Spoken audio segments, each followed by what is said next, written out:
Welcome to the GDPR Weekly Show, one of the top 5 GDPR podcasts worldwide. Here is what's coming up in this week's episode. An extended episode of the GDPR Weekly Show this week because we simply had too many news stories to bring you to fit within our usual 30 minutes. So we begin with an update on the NHS Covid19 tracking app. We follow that with clarification on the EU standards for Covid19 tracking apps. We then have news that Doodle has improved the capture of phishing emails related to Covid19 across its Gmail platform. We then have a report of the City of York Council in the north of England having a Covid19 related data breach. We then have news of a data breach in the UK House of Lords, again related to Covid19. And then moving away from Covid19 into other issues, we have concerns over the headcount of technical analysts at the ICO in the UK, but also at its equivalent ICOs across other European countries, in being able to deal with the volume of GDPR data breaches that are being reported. We have an update on the Nintendo data breach, which we first brought to you in the previous episode of the GDPR Weekly Show. And we then have news of a data breach on the GDPR.eu website. We're then back to the north of England for a report on a data breach involving data from Sheffield City Council, where motorist details were exposed in a data breach of number plate recognition cameras across the city. We then have news from Warwick University of a spate of data breaches which were not reported to students or staff, and also what appeared to be at least an attempt to prevent the ICO from carrying out an audit into what had happened. We then go down the east coast of England to Great Yarmouth for a report of a data breach at Great Yarmouth Borough Council as a result of data subject access request. And it's quite a salutary lesson in what can go wrong if you don't check that the data that you're sending out is only related to the person who made the data subject request. We then have news that Cork City Council over in the Republic of Ireland have suffered 4 data breaches in 2019 and 2020, and we have a little bit of detail on those. We then have news that Quibi, a new mobile app, has been sharing subscriber email addresses with advertisers on the platform without specific user consent, and therefore potentially laying it in breach of GDPR and CCPA. And then finally, we have news for the US pharma giant Execupharm, which has been victim to a sophisticated ransomware attack which has prevented the company accessing its own data. So we hope that you find the Mixed articles in this week's episode useful and informative. If you have any feedback for us, please do email us at podcast@insurety.co.uk. That's ensurety.co.uk.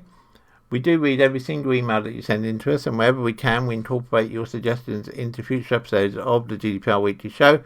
Unfortunately, due to the volume of feedback which we receive, we're not able to respond to emails individually. Your coronavirus roundup from the GDPR Weekly Show. We begin this week with an update on the Covid19 tracking app, which we mentioned in the last couple of episodes of the GDPR Weekly Show. Last week we mentioned that it was likely that the Department for Health, together with the NHS, were going to go for a solution produced by Apple and Google, which has been adopted by a good number of countries worldwide now. But instead, NHSX, the digital arm of the NHS, is creating a centralised app. So the essential difference between the app the NHS is developing and the Google Apple app is that the Google Apple app didn't store any data centrally, it just stored it on each person's mobile device. Whereas the NHS app is going to use people's mobile devices but store some of the data centrally, which does create some data privacy concerns which weren't present in the Apple Google app. But nonetheless, that's the decision that's been made, and NHS officials hope their app will provide a better insight into the spread of COVID-19 and help flatten the curve of coronavirus infections. And of course, it's this flattening of the curve which has been the objective all along and part of the reason for the lockdown in the UK and other places worldwide, but talking principally here about the UK. So as I said, the idea of using a centralised data store does provide some, or present some, privacy implications. And people are also a bit worried because it could provide the blueprint for unethical mass surveillance once the pandemic ends. Because if you remember with the Apple Google app, the whole plus of it, if you like, was that when the pandemic was over and people could just delete the app, then of course all their data would just be lost as well. People wouldn't be able to track where they'd been. Whereas with the new NHS app, even if you delete the app, the data you supplied about where you've been will still be on the central server, and so doubtless there will be a call for a really firm undertaking from the government that data will be deleted from that centralised server as soon as the pandemic is over. So the way the NHS app is going to work is very similar to the Google Apple app. It's still detecting whose mobile phones are near to you by Bluetooth, but the difference is that as well as storing the information locally on your phone, it's also going to send some data to a central store. Now the NHS are saying that that data at that point will be anonymised so that the central store won't actually know who the data's come from. It's just building up a, if you like, a more collective picture, and it will only be the data on your phone which will be used to actually alert other people who've been close to you if you're now diagnosed with COVID-19. But the NHS is, perhaps unsurprisingly, facing questions as to why it's gone this way to develop its own app when Google and Apple are developing an app which lots of other countries are using. We didn't really get an answer to that when we posed it to NHS Digital, but what they did say was that the data will only ever be used for NHS care management, evaluation and research. Users will always be able to delete the app and all associated data whenever they want, and that the NHS will always comply with the law around the use of the data, including the Data Protection Act 2018 and GDPR, and that the NHS will explain fully how they intend to use it. They said we'll be totally open and transparent about your choices in the app and what they mean. If we make any changes to how the app works over time, we will explain in plain English why those changes were made and what it means for you. Your privacy is crucial to the NHS, and so while these are unusual times, we're acutely aware of our obligations to you. The security and privacy issues have been sized up and balanced against potential public health benefits, and the officials in charge of the UK's coronavirus response deem the centralised app to be a necessary step. The health gains they expect to come from data analysis could save lives, and this, in the eyes of the NHS health officials, outweighs any privacy quandary. A centralised app run by the NHS with expert assistance may provide invaluable insight into how COVID-19 is spread. One of the epidemiologists advising the NHS, Professor Christopher Fraser, said one of the advantages is that it is easier to audit the system and adapt it more quickly as scientific evidence accumulates. The principal aim is to give notifications to people who are most at risk of having got infected and not from people who are much lower risk. It's probably easier to do that with a centralised system. The NHS app is planned to be rolled out in the next 2 to 3 weeks, and the government announced today that the first area to try out the app is probably going to be the Isle of Wight and possibly the Western Isles off the coast of Scotland. The idea being that because they are, in a way, self-contained communities, then it's perhaps easier to judge the effect that the reducing lockdown has, and therefore also how well the app is working in collecting the data. It will of course wait to be seen just how many people actually download the app and activate it, but given that the public have responded well to government requests so far in terms of the lockdown and behaviour, it's hoped that a good number of smartphone users will download the app, and the NHS Digital say that they estimate that at least 60% of the population with a smartphone will download and use the app. and they believe that this will give us crucial information in fighting the virus, which of course everyone wants to do. Doubtless there will be more information on the app being released very soon, so if we have that before next week's GDPR Weekly Show, we will of course bring it to you then. Otherwise, we'll bring it to you in the next available episode of the GDPR Weekly Show. This is an important coronavirus update. Stay home. Protect our NHS. While we're on the subject of COVID-19 tracking apps, it might be perhaps just revising on the requirements set out by the European Commission when it issued its guidance on apps supporting the fight against COVID-19 pandemic in relation to data protection. And the aim of this guidance is to ensure that all apps across Europe offer a similar level of functionality. And while the guidance is not mandatory, it does identify useful guiding principles, and those are that the installation of the app on a device should be voluntary, and there should be no negative consequences for individuals who choose not to use the app, that different app functionality should not be bundled so that an individual can provide his or her consent to each function separately, that if proximity data is used, such data should be stored on an individual's device, referred to by the Commission as decentralised processing. If the data is shared with a central location, i.e. a health authority, it should be shared only after confirmation that the user is infected with COVID-19 and only if the user consents to sharing that data. And I think it's going to be crucial that the new app from NHS Digital offers that choice. So it'd be interesting to see what is in the app once we actually get to have a copy of the app to play with. They also say that the app should be automatically deactivated when the pandemic is declared under control. Deactivation should not depend on deinstallation by the user. The Commission suggests that for determining proximity and close contacts, Bluetooth data is more advisable than GPS or cellular location data, as location information is not necessary for the purpose of contact tracing functionalities. And what they're saying there is that yes, the app needs to let other people who've been near you know that they've been near you, but it doesn't need to identify where, because the whole aim of this is it won't identify an individual, so that there's no chance of anybody becoming vigilantes or vendettas against someone who they believe has given them COVID-19 or one of their relatives COVID-19. So hence, whilst we want to know who someone's been in contact with, it shouldn't be any more than the fact you have been in contact with them, not where or when you were in contact with them. In the same way, the Commission also recommends that storing the exact time or place of the contact is not necessary, but the date of the contact is relevant, because obviously there's the incubation period for the illness, and that the Commission advises that proximity data be deleted as soon as no longer needed for the purpose of alerting individuals, which the EU has identified as a maximum of 1 month, which is the incubation period plus a margin, or after someone is tested for COVID and the result comes back as being negative.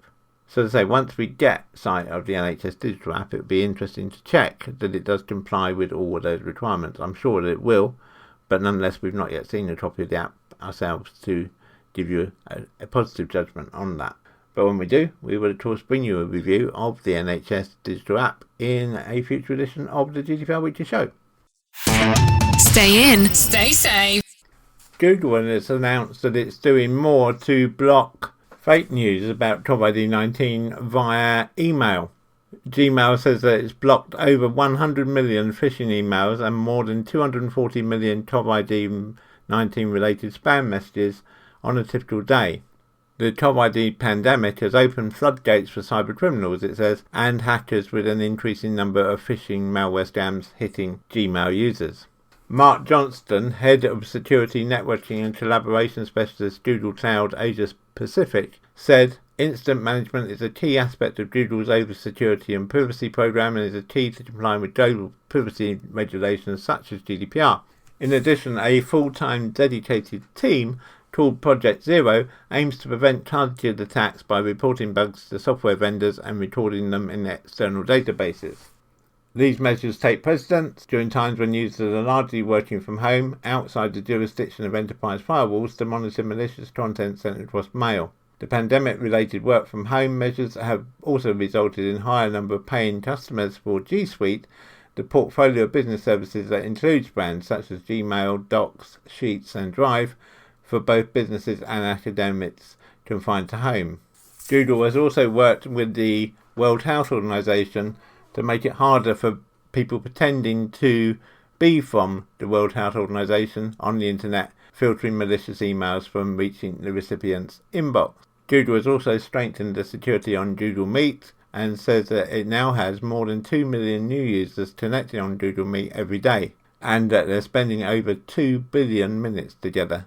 That's more than 3,800 years of secure meetings in a single day. Anyone can spread coronavirus. Stay at home, protect the NHS, save lives. Cork City Council had a data breach related to COVID-19 this week. City of York Council admitted a data breach after sending the account details and addresses of small businesses that had applied for a COVID-19 grant out to other applicants for the grant. An email that's been seen by the press says that City of York Council has reported itself to the ICO, the Information Commissioner's Office, after the blunder. The council has launched a micro-grant scheme for businesses that were not eligible for support from the scheme run by central government. The email sent to some businesses that signed up for the scheme says, "We need to inform you that we've made an error in the processing of your micro-business grant, which has resulted in sending your account and address details to another applicant. This did not contain any other security information and therefore we consider any risks are low.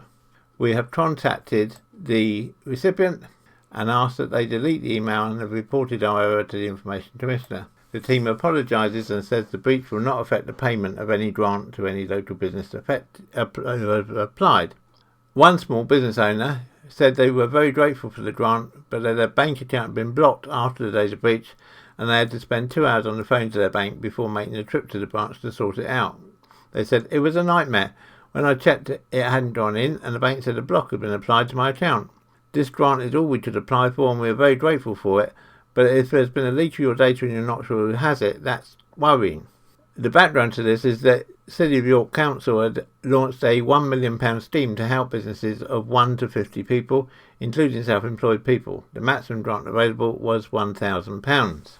For the council, Ian Floyd, the council's deputy chief executive, said, "We would like to apologise for this mistake, which was caused by human error. We have already reported it to the Information Commissioner and have begun an initial internal investigation to ensure improved checks are put in place to prevent this happening again." Over the past few weeks, the council has administered over £100 million of business rates relief and grants to more than 5,500 businesses, working very quickly in difficult circumstances. We will continue to work around the clock to support our business community, and we'd like to thank them in advance for their cooperation in making sure this support reaches those that need it most.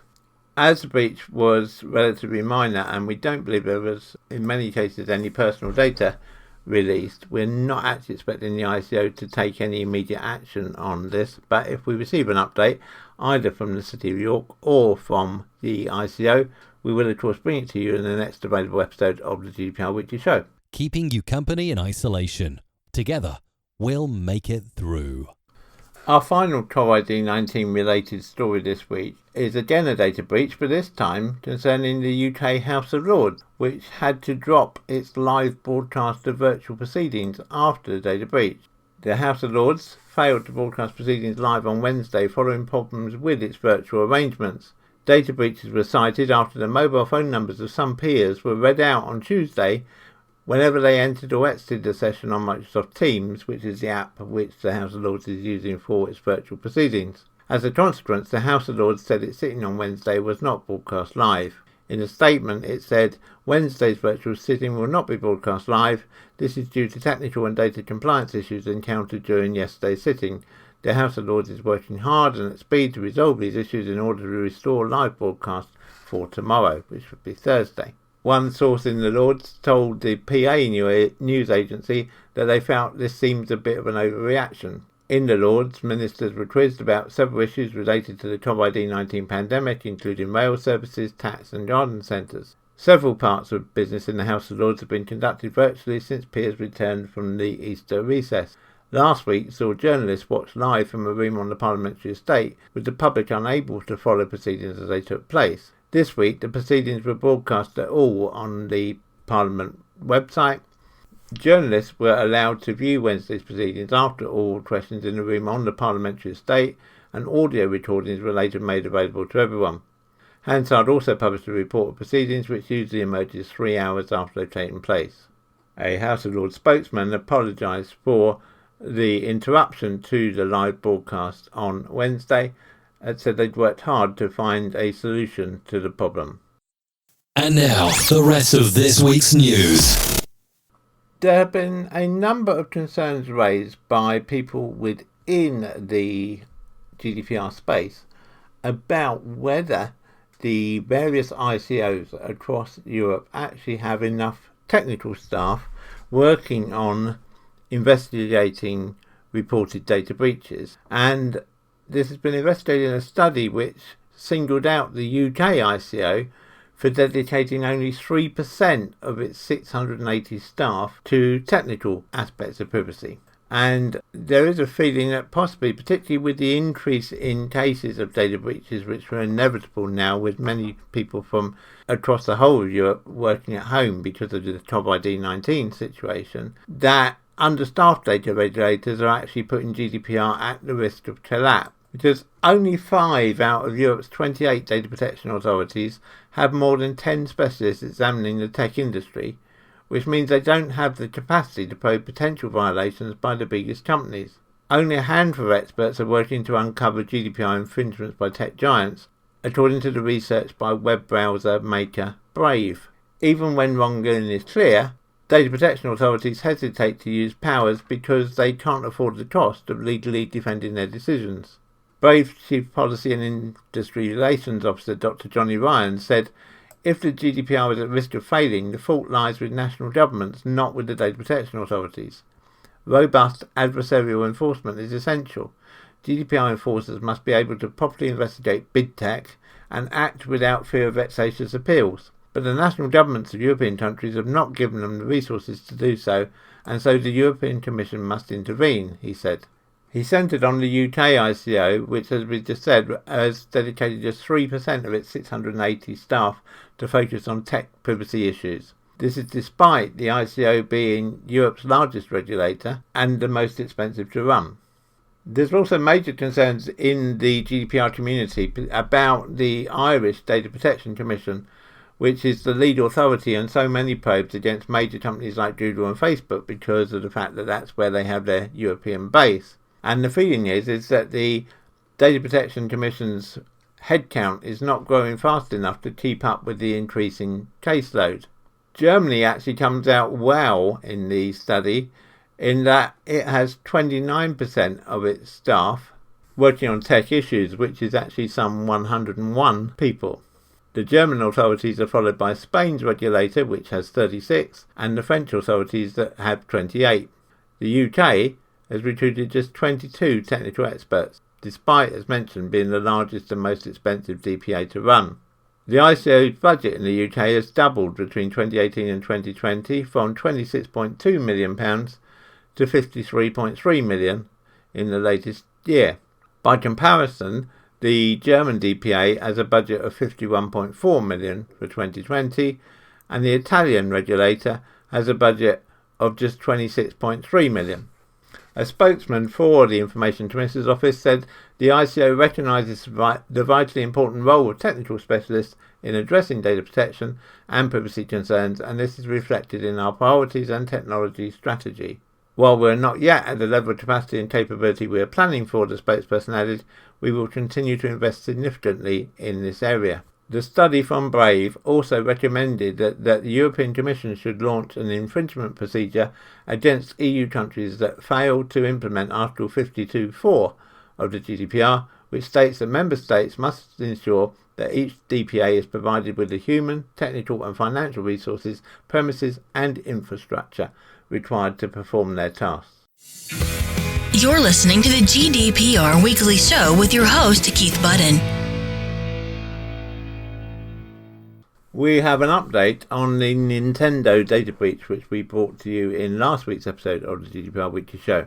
The data breach, which affected some 160,000 Nintendo users, resulted in account takeovers and financial losses for some of those users. Now a security firm has revealed what it says was the cause of the attack. Security provider SpyCloud says that it believes attackers used the combination of crimeware and older breach data to identify and take over accounts with vulnerable logins. In this type of credential stuffing campaign, criminals use account checker tools to quickly scan lists of stolen account credentials, typically derived from older data breaches. If a user's credentials match those found in an older breach, the attacker can exploit the account or resell access to other criminals. Through its PR agency, Nintendo said it would neither confirm nor deny SpyCloud's findings, instead referring people to a support page about the incident. However, SpyCloud said that it often works with law enforcement and was able to provide information resulting in the engagement of a kill switch in the source code used in the Nintendo breach. This led to the potential identification of the person who distributed the account checker tool used to test the list of stolen credentials against Nintendo's online logins. The Nintendo accounts affected by the breach were vulnerable because people were using passwords that had been exposed in previous data breaches, so not from Nintendo, but a data breach from somewhere else, which might have happened recently or even several years ago. SpyCloud said that the checker tool was able to extract specific billing and account information from the breached accounts, including gold points balance, which are points which allow you to buy Nintendo Switch digital games, Nintendo Store, Nintendo Shop eShop balance, PayPal subscription IDs, credit card types, i.e. whether a card was Visa or MasterCard, etc., the card expiration date, the currency denomination, the first 6 digits of the credit card number, and the last 4 digits of the credit card number. So not a complete number, but of course for these sort of criminals, not that many numbers in between to have to work through to find valid numbers. At this point, the functionality of the checker tool used against Nintendo is broken due to changes the company made in response to the incident. After Nintendo saw a rise in account takeovers, the company started notifying users, resetting affected passwords, and urging people to enable multi-factor authentication and avoid reusing the same passwords. Nintendo also severed the ability to use a Nintendo Network ID to sign into a Nintendo account, a weakness that had paved the way for the attack in the first place. To help organisations protect themselves and their users from credential stuffing attacks and account takeovers, SpyCloud offers the following advice. First, educate users about password security. Second, align with password security guidelines from the National Institute of Standards and Technology, NIST. 3. Constantly monitor user credentials for weak or stolen passwords, including employees, consumers and third parties. And 4. Force the use of two-factor authentication everywhere. Of course, users also need to take responsibility, and so we would issue the following recommendations, which are to create a unique password for every online account that you have, to choose long, strong passwords. If you want, use a secure password manager to keep track of your passwords, and enable multi-factor authentication wherever possible. And we would always strongly recommend the use of two-factor authentication wherever it can be used. If we receive any further updates from Nintendo about this data breach, we will of course bring it to you in a future episode of the GDPR Weekly Show. The website GDPR.eu, which is an advice site for organisations on how to comply with GDPR, itself suffered a data breach this week. The data breach exposed MySQL database settings, including passwords, to anyone on the internet. The GDPR.eu website is operated by Proton Technologies AG, the company behind the end-to-end encrypted email service ProtonMail. While GDPR.eu is not an official EU Commission site, it is partly co-funded by the Horizon 2020 framework programme of the European Union, and so is an EU research and innovation programme. The issue was easily found and quickly fixed, so result all round, said Vangelis Dikas and Joe Durbin, researchers with Pentest Partners, in a Monday posting. However, the irony of an EU-funded website about GDPR and security issues isn't lost on us, they said. Dikas and Durbin said the issue stemmed from the website's Git folder being readable by anyone online. This is a known problem due to the lack of proper configuration, and one that's been around for years, they said. Many web developers use the open source Git tool to build their pages, as the Git tracks all changes made to files in the project. The tool builds this history over time in the standard Git information repository folder. However, if the Git folder is not secured properly, the file is word readable on the public internet, and even occasionally indexed by Google. Access to the Git folder could lay bare source code, server access keys, database passwords, hosted files, encryption, salt keys, and more. In this particular case, researchers were able to discover the open Git folder of GDPR.eu using a simple .git browser plugin, which checks whether .git is exposed on a given website. Upon further investigation, researchers were able to view various WordPress pages associated with the website, including the wp.config file, a core WordPress file that contains information necessary for making the WordPress website operate. As part of this file, researchers were able to view and open the source MySQL database management settings for the website, such as the username, the host, the username and password. The researchers said that Proton Technologies responded reasonably quickly and fixed the vulnerability 4 days after it was reported to them. In the meantime, researchers urged website administrators to remove the Git directory from their sites to improve security. Removing the /Git directory from all public sites is strongly recommended in order to prevent exposing sensitive data. If your site is found to have this folder available, the contents should be reviewed and any password contained in accessible files should be changed, as they should be classed as potentially compromised. This is very much a common problem because a scan of more than 230 million web domains worldwide in 2018 uncovered 390,000 web pages that were vulnerable due to their Git files. So if you have a website and you have a .git file, then do check the security on that file to prevent anyone gaining access to your passwords without your knowledge. You're listening to the GDPR Weekly Show with your host, Keith Budden. Sheffield City Council suffered a data breach this week when records of some 8.6 million journeys on Sheffield's roads were reportedly left exposed. It was possible to search the automatic number plate recognition ANPR system without entering a password. Sheffield City Council and South Yorkshire Police said they were taking joint responsibility for working to address this data breach and that an investigation is underway to establish what happened. Big Brother Watch, a privacy campaign group, said council shouldn't be conducting this mass-scale snooping at all, let alone leaking millions of sensitive records on the internet. The incompetent management of this appalling mass surveillance system means the council will have no idea who has had access to the data, when, how, why or what they might do with it.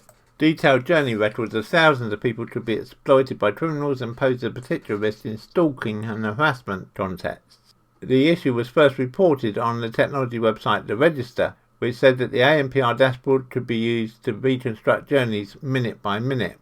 Tony Porter, the surveillance camera commissioner, said the report of this alleged data breach is both astonishing and worrying. Sheffield City Council have taken action and it's no longer possible to access the data online, and the Information Commissioner's Office, the ICO, has been made aware of the breach. In a statement, the ICO said it would assess the information provided.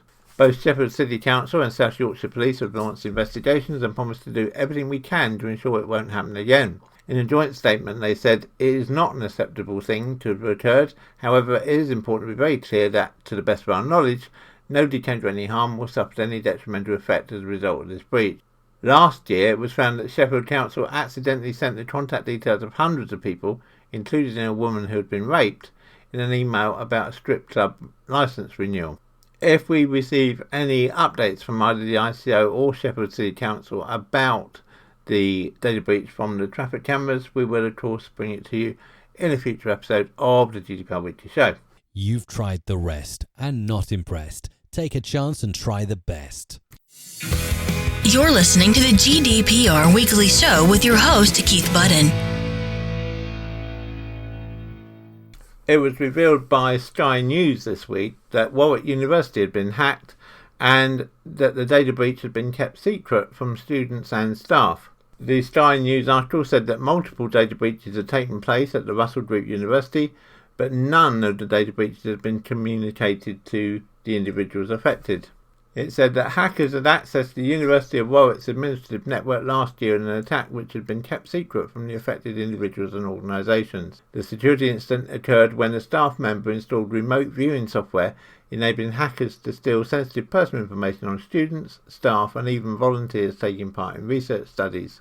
Because cybersecurity protections at the university were so poor, as per the findings of an internal report revealed by Sky News earlier this month, it was impossible for the university to identify what data had been stolen. Several sources have told Sky News that this one was one of multiple data breaches which have taken place at Warwick University, which regularly receives more than £120 million in research grants every year. Warwick's registrar and executive lead for data protection, Rachel Sanby-Thomas, who is ultimately responsible for IT services, did not inform any of the individuals or research bodies whose data was stored on the admin network about these breaches or the risks they'd been exposed to. When this point was put to the university declined to comment.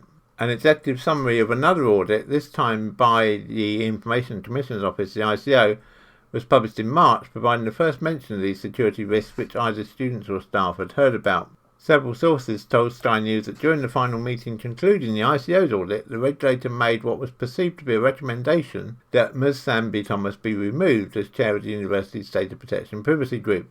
To a room of more than 20 people, including Ms Sanby-Thomas, the auditor recommended that the group should be chaired by someone with data protection expertise.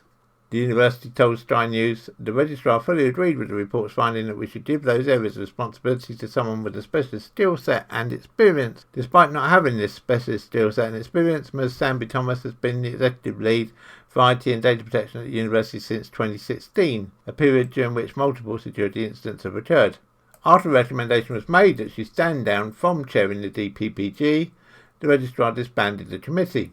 The university confirmed, as previous structures clearly did not deliver all the change and improvements we had sought in this area, it's no surprise that we also sought to change and improve the structure. We have therefore introduced 2 new committees to provide enhanced oversight and advice which bring in a wealth of talent, including one of Europe's leading cyber security professors. A new Chief Information Officer and Digital Officer, who reports directly to the Vice-Chancellor, has also been hired. The university told Sky News, "We have also, unsurprisingly and for the same reasons, made changes to the operational focus of the management and administrative team for that area of work, but all of those staff remain employed by the university." Sky News says it's seen an internal email featuring the registrar joking about the cybersecurity audit, telling staff it was tomato-coloured, and dismissing their potential interest in knowing whether their data was at risk by saying, "If I told you that, I'd have to kill you." In the same email, the registrar acknowledged that she attempted to refuse to allow the ICO to conduct its voluntary audit until she was informed that the alternative to a voluntary audit was a compulsory, less friendly one. A spokesman for the university said the registrar's comments simply confirmed and supported the more formal communication to the staff that there were a number of areas in both our own analysis and the ICO audit that clearly should be red flagged. They also confirmed the ICO's and our own assessment that only the summary audit report should be public, as the publication of the full report could potentially undermine the work to implement its actual recommendations. But the risks to students and staff data, as highlighted by multiple data protection incidents, were not made public as part of the summary audit report. Sources at the university told Sky News they would like the council to hold an independent investigation into the executive lead's handling of these incidents. The university declined to comment on whether the executive would support such an investigation. This potentially seems like quite a major incident at Warwick University, because to have a data breach is one thing, but to then effectively try and block the ICO audit and then to still not tell students and staff that they may have been subject to a data breach just seems incredibly negligent to us. We've not yet had an opportunity to actually review the full audit report ourselves, but once we have, we will doubtless bring you another article on this in a future episode of the GDPR Weekly Show. Great Yarmouth Borough Council have had to apologise over a data breach affecting more than 1,000 businesses after personal information was shared by mistake. Great Yarmouth Borough Council said that the data breach affected some 20% of businesses, but there had been no financial risk to any of the victims. The council revealed that data had been shared with one other unnamed business, which had been sent the information in response to that business's request for details held on its own account. As well as receiving its own information, the enterprise was sent details belonging to 1,147 other companies too. The company had been asked to securely destroy the information it received in error, and affected businesses had been written to alerting them of the risk. The letter warns that a small amount of personal data had been disclosed to other business ratepayers, including names, reference numbers, trading and correspondence addresses. It stressed that no financial information had been revealed. In a statement, Great Yarmouth Borough Council said the council has written to 1,147 businesses, about a fifth of the business rate payers, to inform them that a limited amount of personal information held on their business rates accounts was accidentally released to another business rate payer. No financial information such as bank account numbers or card details was released. The council identified this error almost immediately, notified the Information Commissioner's Office and asked the recipient to securely destroy the information. The event occurred due to isolated human error. The information released was not already accessible in the public domain, notably account references and correspondence addresses, but was of relatively low risk. However, the council takes all data security very seriously and has taken all necessary steps to mitigate any risk written to the businesses as a precautionary measure and put in place procedures to ensure it does not reoccur. The council said the breach happened as part of a council response to a customer's request for data relating to their own individual business and was not related to any council projects or to the administration of the government's COVID-19 relief grants for businesses. Given that the data was mainly business data and was solely correspondence addresses and the business rate reference number, but that's probably a limited use, then we suspect the ICO is unlikely to take any serious action in this case other than perhaps issuing a warning to Great Yarmouth Borough Council, and we are assured that Great Yarmouth Borough Council has entered details of the incident into its data breach register, as of course it is required to do. This incident does perhaps, though, indicate the very real need to ensure that when you are responding to a data subject access request, you make sure that the data you're supplying is only related to the data subject who made the access request and not revealing details of any other data subjects in your response to the data subject who's made the request. Often imitated but never duplicated. You're listening to the GDPR Weekly Show with your host, Keith Budden. We travel over to Ireland for our next article this week, which relates to a stolen device containing personal info amongst 4 data breaches at City Hall in Cork in 2019 and 2020. The Data Protection Commission for Ireland said that the stolen device containing personal data and mislaid documentation were just some of the instances of data breaches within City Hall between 2019 and 2020. One of the breaches referred to by the Data Protection Commission Office was referred to as information found in a public place. That is understood to relate to a case in April 2019 when a number of parking offence warning letters containing names, addresses, car registration numbers and offence details were found by a member of the public outside City Hall in Cork. However, the Data Protection Commission said they weren't in a position to provide further information on the other breach notifications they'd received. City Hall, meanwhile, confirmed that the theft of a mobile device and administration errors such as documentation inadvertently left in a printer, documentation mislaid, an email inadvertently sent to the wrong recipient, and inadvertent publication of personal information online were some of the issues involved. The Data Protection Commission spokesperson said that the Data Protection Commission had received 4 breach notifications from Cork City Council since the beginning of 2019. The breach is notified related to unauthorised disclosure of information due to administrative errors, a device containing personal data that was stolen, and information found in a public place. The spokesperson said, "We've engaged with Cork City Council on all notifications received and understand it has implemented mitigation measures to prevent such incidents reoccurring." It was confirmed that there were 10 data breaches reported in City Hall since the start of 2019. However, most were considered to be low risk, and therefore, although they'd been entered in the City Hall data breach register, had not actually been referred to the Data Privacy Commission.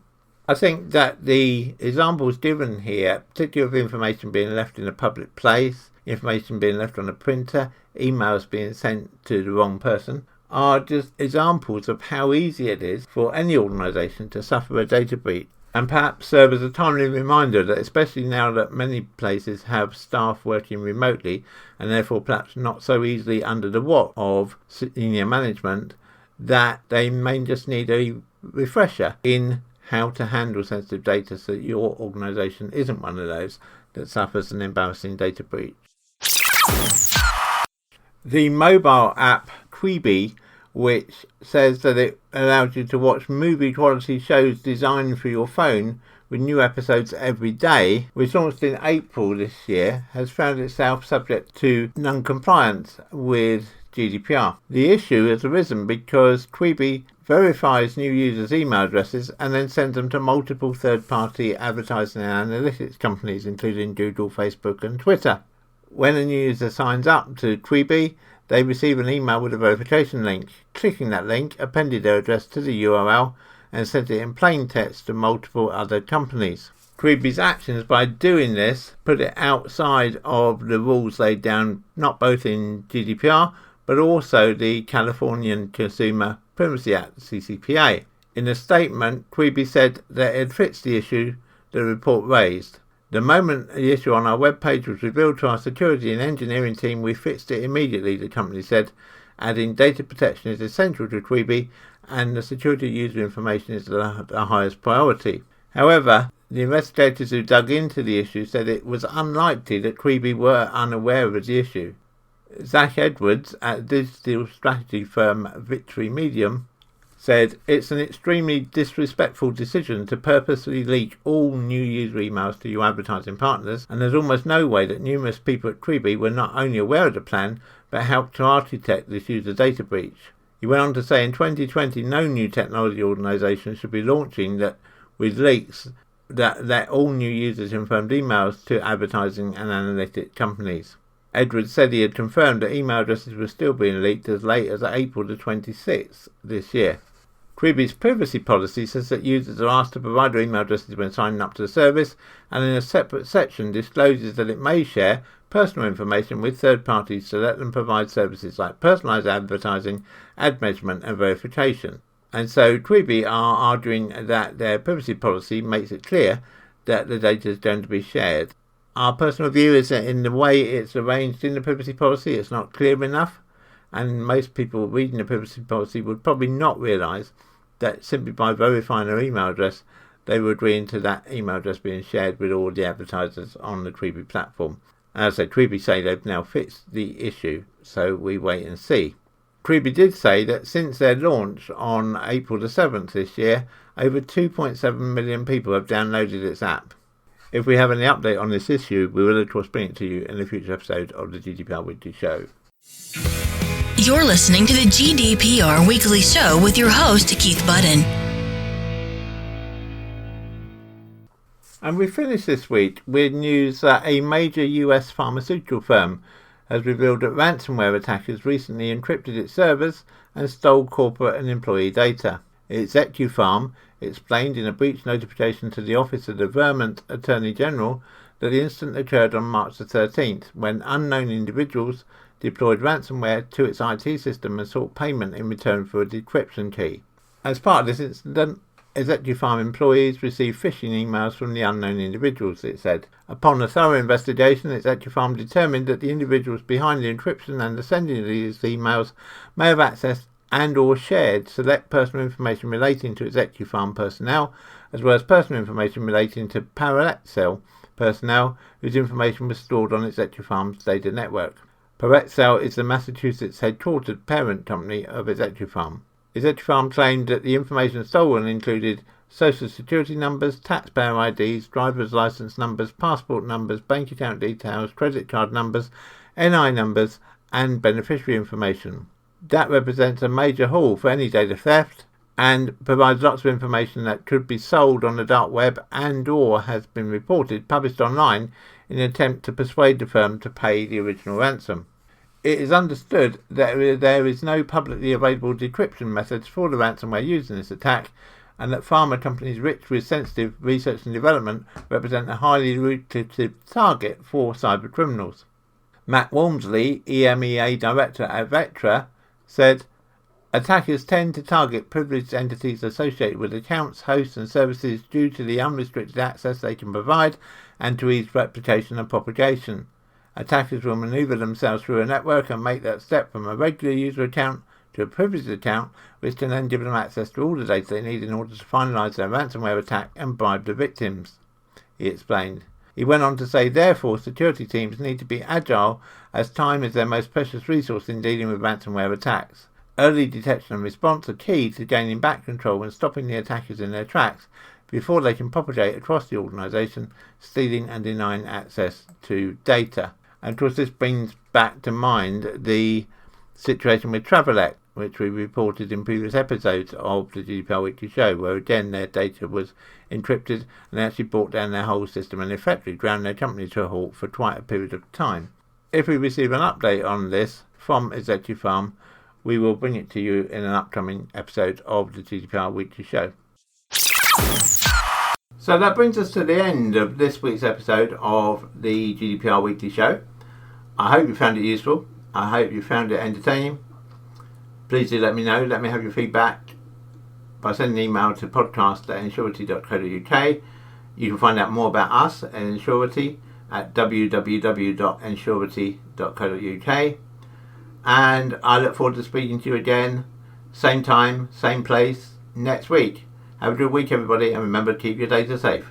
Stay in, stay safe. The GDPR Weekly Show is an Ensurety production. Follow us on Facebook at www.facebook.com/Ensurety.